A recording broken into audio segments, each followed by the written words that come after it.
So we now think about speech production. Let's see what do we need for effective speech production. Again, if you see, we start with respiration number 1. Number 2, it's all going from down to top.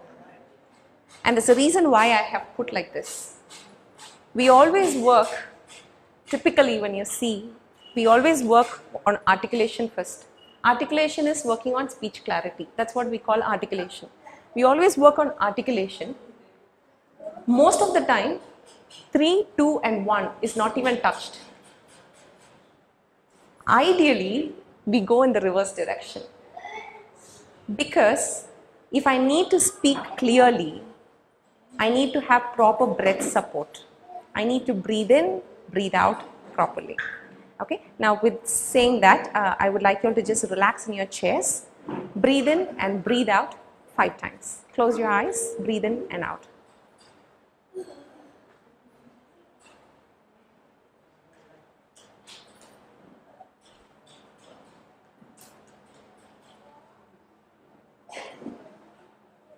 Now breathe in and say ah. Okay, I'll show you how to do it.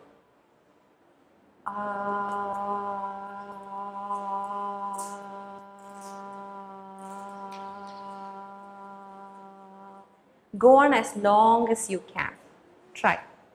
If you can make a note of seconds, that's great.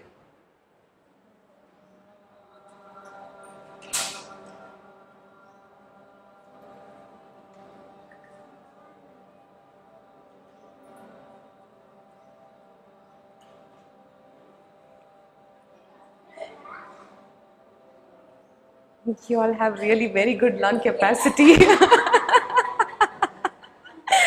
That's awesome. Okay, now don't breathe in and just say ah.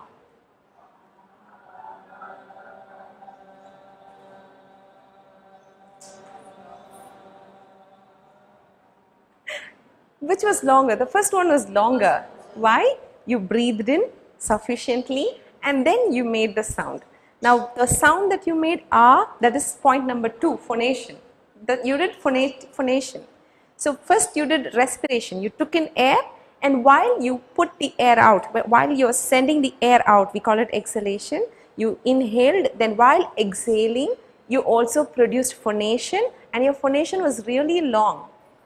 The second time, you did not inhale enough of air.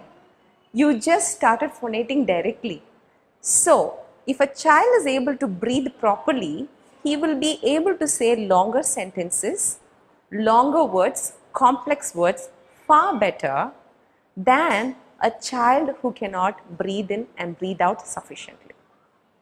Okay, so first we work on respiration, then we work on phonation. Phonation is the vibration of your vocal folds. So your lungs are here, your phonation, your vocal folds, they come together. When the vocal folds that are in your voice, or it's called the voice box, they work together, then we are able to produce the sound. Now that will not happen sufficiently without respiration.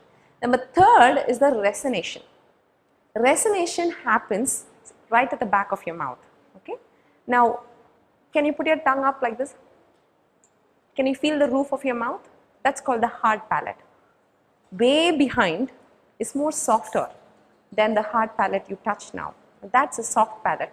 You're not ideally supposed to touch it with your hand because you'd get infection and you'd fall sick. Now this soft palate is very mobile. It moves up and down. While the soft palate moves effectively, you're able to differentiate sounds like m, n from sounds like t, d. Now when I say m, put your hand on your nose. Ma, ma, ma. Is your nose vibrating? Because your air has come out through your nose. Now put your hand there and say ta, ta, ta. It doesn't vibrate because your air is coming out through your mouth. So this differentiation happens, and that's called resonation, which is at the back of your mouth. And number 4th is the articulation. That is the clarity. If my soft palate, or we call it velopharynx, if it is not functioning sufficiently, how can I differentiate p from m? You're working on per, you're working on ma. Every time you say ma, I have this child who keeps saying appa for amma. So the mother is so worried.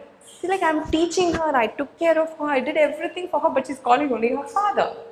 She's calling only the father because when she's saying amma, she's saying amma. But her velopharynx is not moving effectively for you to hear it as ma. So everything is connected to the anatomy and the physiology of the soft palate that we were talking about, especially the ma, pa, na, these sounds, the differentiation happens there. Now, finally is what we do, articulation, that is the clarity of speech. Without working on 1, 2 and 3, I cannot get clear speech.